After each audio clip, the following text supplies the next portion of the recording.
All right, everybody, so we're into installing the actual track on the house, and to do that, you're gonna need some tools.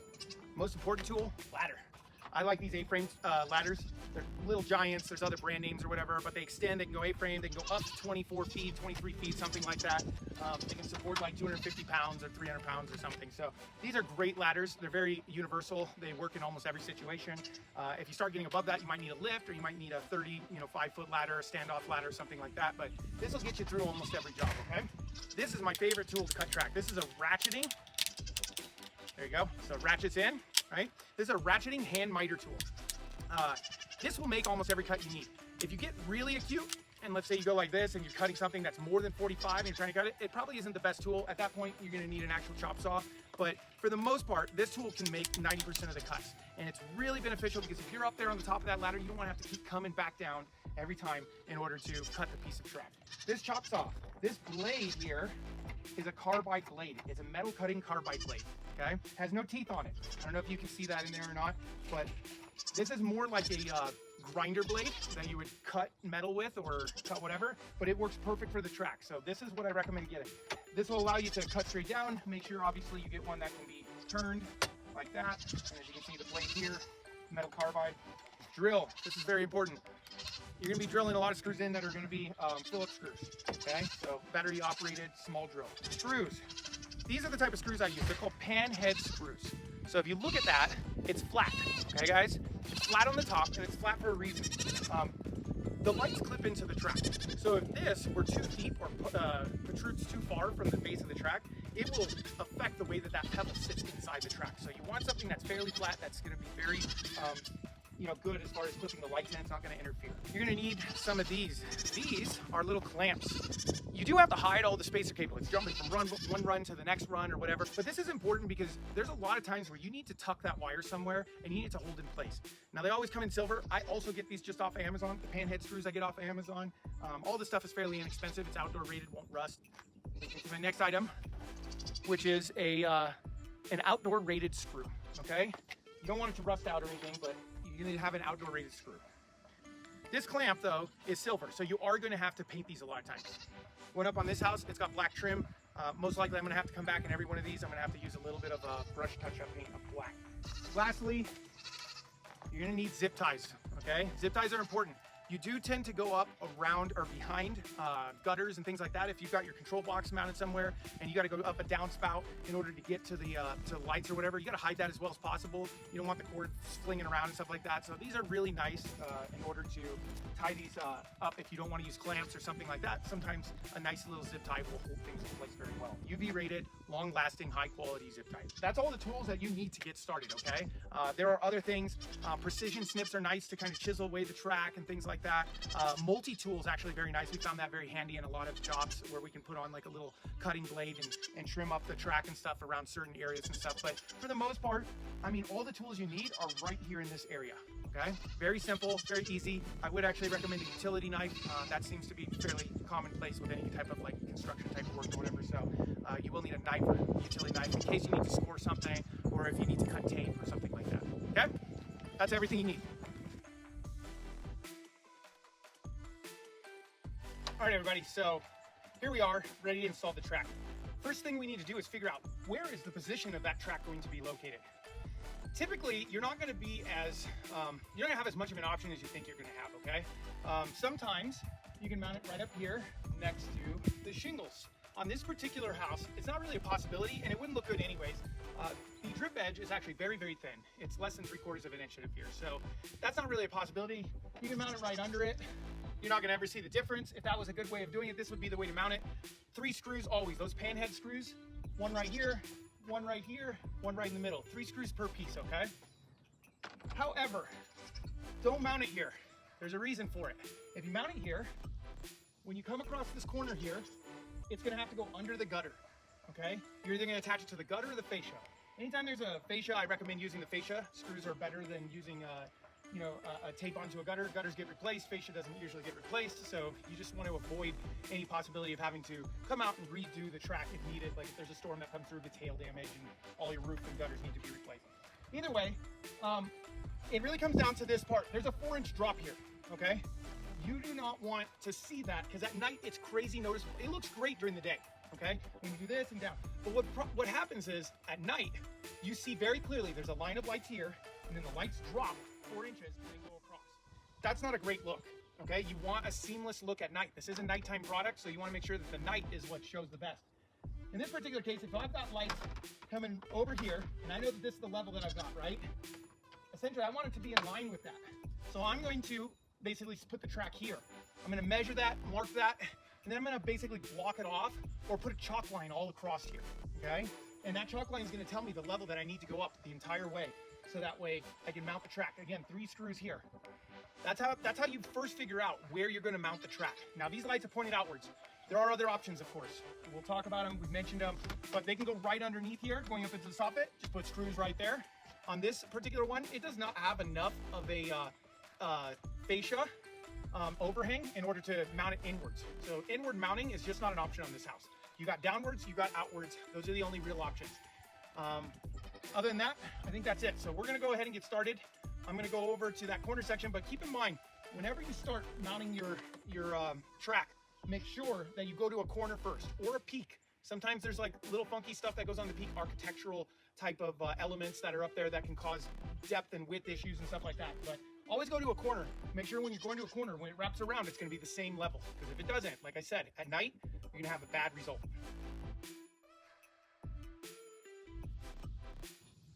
Okay, everybody, so we've come to an area where we gotta make a cut. This is the first time that we're actually making a cut on the house, okay? So when I come here and I put this track right here, I realize that there is no way that that track is going to fit at the end of the house. It's going to stop right around here. So I've got my finger here. I know where it's going. I'm going to put it in my cutters and realize that that's exactly the point that I'm going to cut at, okay? Hold everything straight, okay? Get it started. Don't care about the small piece, but just to, you know, so it doesn't go flying everywhere. I'm just going to keep both pieces flying or whatever. Small piece, we're done with. Big piece right here. You'll see, perfect fit, okay? Super simple. Take your drill, take a couple screws, and this piece is shorter. So like I said, on full strips, we're putting 3 screws in. On this particular one, we're gonna put 2 screws in, okay?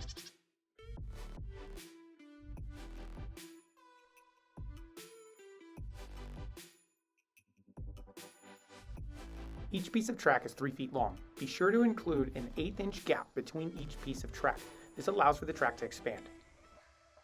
As mentioned previously, we need to put a chalk line across the front fascia of the gable. This will help align the track in a straight row. Aside from that, remember to leave an 1/8-inch gap between each piece. In this video, we will not be combining steps to avoid confusion. But typically, I would actually mount the track, clip the lights in, and clip the covers in all at the same time, ever before moving the ladder.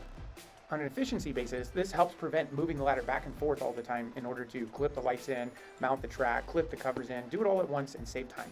But for the first time process, I just want to show it in stages. Here we are mounting the track. Next up, clipping the lights in and installing the bulbs. Always ensure that the white part of the bulb is facing forward. The back side of them are red. If you put them in backwards, you're just gonna have a big glowing red stop sign telling you that you put it in backwards. Pull the wire straight, force one side of the pebble in, and then clip the other side in. Next up, we're going to install the covers. The covers are very simple to install. They're no different than installing pebbles. They slide in the track, you push in one side, and then you click in the other side. Each cover is already custom cut to fit directly between each pebble. Now here we are at the project house. We're installing both the lights and the covers at the same time. Some of the covers will need to be cut down, usually towards an end or anywhere you needed to make a cut on the actual track. There's a good chance that you're going to have to cut the track cover as well. Now, the track cover comes pre-cut between the bulbs and that doesn't need to be cut down at all. But when you get towards an end, you may need something that's 3 inches, 4 inches. You cannot use the hand miter tool to cut this. Those covers are very thin and it will squish them. So the best way to cut it is with a chop saw. You'll typically need to cut the covers at the peak of the gable as well. So go ahead and put a bulb at the peak right in the middle if you'd like, because you're going to be cutting the covers anyways. All right, here we are back at our install house. This time along the back of the house, I'm going to be installing the track, the lights, and the covers at the exact same time. That way I don't have to move the ladder back and forth, and it'll save a lot of time and create a lot of efficiency. All right, so we're coming up to in a corner right here. We will be backtracking about 2 feet or so. After we get to the bottom of the gutter line, and we get to the edge of it, we're gonna be backtracking to the gutter line. So there will be a spacer cable. So in this case, we're gonna measure to the end of that fascia. And the whole point of that is so we know about how many pebbles we need. That's the end of the pebble line there. However many feet it is how many pebbles we're gonna need before we hit that spacer cable. All right, so it looks like it's gonna be about 7 feet. So we're gonna need a 5 foot and a 2 foot.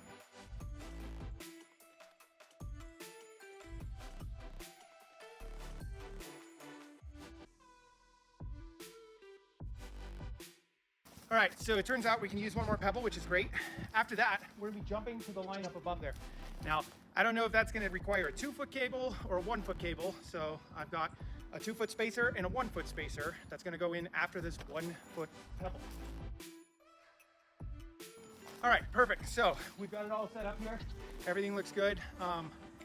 We're just gonna go right around that gutter, come across. It's got a little bit of extra slack in there, not a big deal. We're gonna put that second coupler inside the track and run the lights from there on out. So looks like we got a long run here, so we'll need at least a 25-foot strand. So I'm gonna look for a 25-foot strand real quick. All right, so everything's set up. We've got the lights up there now. We're gonna head up across this gable, but just as we did with the last gable, to keep everything symmetrical, to keep everything in line and stuff, we are going to have to actually chalk line this all out. So I'm gonna chalk line it out, and then I'll just put up the lights and everything on that. But this is all repetitive, right? So all I did right there is I put an actual spacer cable in between. You can jump up to 17 feet without any problems. And if it's one cable, I'd even say you can go 20 feet without any problems. Some people push it, they go 23, 25. What I will tell you is there's no guarantee it will work. And I don't like working on uncertainty. So unless I know that it's like, this is really gonna be a problem to design around, I would go ahead and make sure that it's designed within parameters. If for some reason I got a jump that's really long and it's 35 feet or 40 feet and there's no way to avoid it, look, at that point, you use what's called a data booster. It looks just like a single pebble that I showed you earlier. Difference is the silicone is no longer no longer clear inside. It's like a gray looking filled capsule pebble. It will take up a pebble slot, so you do have to hide it. That's one of the downsides. You do got to hide the data boosters so that they don't look janky or anything like that. But that data booster will allow you to attach up to 50, 60 feet of spacer cable, and then you can attach more lights after that, so that way you can go really far distances. So just be mindful. Normally spacer jumps are not gonna be that far, but if you do see yourself getting over 17 feet, start considering just make it a practice. If I'm using more than one 20-foot spacer cable, I'm gonna go ahead and put a booster on it, okay? And then you'll have a seamless working thing that you're not gonna have to worry about it being unpredictable whether it got the signal across or not. Section 5. Alternative track installation methods. Undermount installation is the most common way to install on a residential house. If mounting directly behind the fascia, ensure that the track is not shallower than the fascia itself. If it is, do not mount it directly behind the fascia. It will hide the bulbs and you will have a less desirable effect. If you back out, you will see that this is actually an eave. It is not a soffit at all, which means that the roof line is sloping down. That's going to cause the lights to point towards the house slightly. Unfortunately, an undermount isn't a great look for this house unless you're looking for more of a glow and not actually seeing the bulbs. To achieve the common effect that you see with permanent lighting on residential houses, you're going to want to see the bulbs and you're going to want wall wash on the house. The base track is held to the back of the fascia with two-sided tape. Now, don't ever expect for two-sided tape to hold forever on wood. This is only to be applied to metal. However, it is convenient to hold it in place while you attach it more securely. To attach this securely, use 16 or 18 gauge brad nails shorter than the width of the fascia. The channel track will now clip onto the base track. This will give you the desired effect of seeing the bulbs and the wall wash at the same time, while during the day, you get a clean install. Now here's the other install that we did, with the base track being attached to the back of the front fascia. Keep in mind this is mounted inside of a rake, but we have the lights pointing directly down. You can see that you have the very bright, intense light coming from the bulbs themselves. You also have an even wall wash across the entire front facade of the house. The more common way to fix this issue is to just move the track closer to the house. Across America, most houses have soffits. Only in few circumstances will you run into issues where you have a house that has a rake. The thickness of the fascia on this house is over 1 inch wide. Now, that's unusual. Typically, it's going to be less than 1 inch. It'll be 1/2 inch or 3/4 inch. So it's not an ideal candidate to mount the track on, but in this particular case, it would have been a perfect place to mount the track. The most common way of solving this issue is to move the track closer to the house. You don't have to butt it up right against the house. although it's much easier than drawing a chalk line and trying to stay on that chalk line and make everything look seamless. The idea is to keep it far enough away from the fascia that it doesn't hide the bulbs. But this is a trade-off. The closer you are to the side of the house, the less wall wash you get, but the more exposure of the light you get from looking at the bulb itself. Now here's a little video that shows the distinct difference between mounting the bulbs right behind the fascia and right up against the house. You can see along the siding how much more it's shadowed on the left side because it's right up against the house versus being pushed right behind the fascia on the right side of the house. If you were looking to get the best overall effect, you would probably want to put a chalk line in the middle and go ahead and just install the light somewhere in the middle of the soffit. Now I just want to include one small adaptation. If you were to mount the track not to the fascia, but instead to the drip edge that's just below the shingles, you're going to need tape on the back of your track. This is two-sided tape provided by Minleon. In every complete kit or undermount kit that you purchase, there is some amount of tape that comes in that kit, typically about half as much as the amount of track that you purchase. Now, a complete kit already has tape applied to the base track, but if you need to put it on the channel track, there's a separate roll. 105 feet typically in a roll, so if you buy a 200-foot kit, you're usually going to get one roll of 105 feet. Apply the tape to the back of the track. Clean the surface of the drip edge with denatured alcohol. Now you can just peel the backing of the tape off and stick the track directly to the drip edge. Always use a rag and denatured alcohol to clean the surface prior to applying the tape. On this particular install, we are attaching the base track to the bottom of the gutter. Then we will be clipping in the track to the base track itself. That will allow the lights to point forward and attach to the bottom of the gutter. Be sure to apply pressure throughout that entire strip. Anything that's mounted by surface and using two-sided tape needs to have pressure against the surface so there is no air gap. This video shows that you can achieve the exact same effect mounting directly to the fascia on the left side or to the bottom of the gutter on the right side. Some fascias will not extend below the gutter line, so you will have no choice but to mount to the bottom of the gutter if you want the lights to point outward. All right, everybody, so we are done prepping the surface with denatured alcohol and a rag. Now it's time to mount the track. If you've never seen this track, it's a pretty versatile track. It's got a base that you mount under the gutter or soffit, and then you've got the track itself, which the pebbles and lights are going to click into. It's a two-piece track. They clip together if you want, and that'll point the bulbs forward. So if you can imagine, this is going to go up, this will hit the surface, and then the pebbles will click in here, and it'll point the bulbs outward. Mounting track on a flat roof line like a commercial building is the exact same as mounting it on the bottom of the gutter. The only difference is you're flipping the base track and attaching it to the top of the drip edge, and then clipping the track in to point forward. One key point to note is that double-sided tape should only be applied to metal roofline, and it must be cleaned thoroughly using denatured alcohol prior to installation of the track. In rare cases, you will run into an issue where on the slope portions of the roofline there is a soffit. However, on the gable, they have no soffit whatsoever. Previously, we have covered how to achieve an undermount effect on both a soffit and a rake. This picture shows how to achieve that undermount effect on a gable that has no soffit. Clean the surface of the drip edge itself using denatured alcohol and a rag. Then attach the base track directly to that surface. At this point, you can click in the channel track into that base track. This will allow the light to shine directly down, just like an undermount underneath a soffit.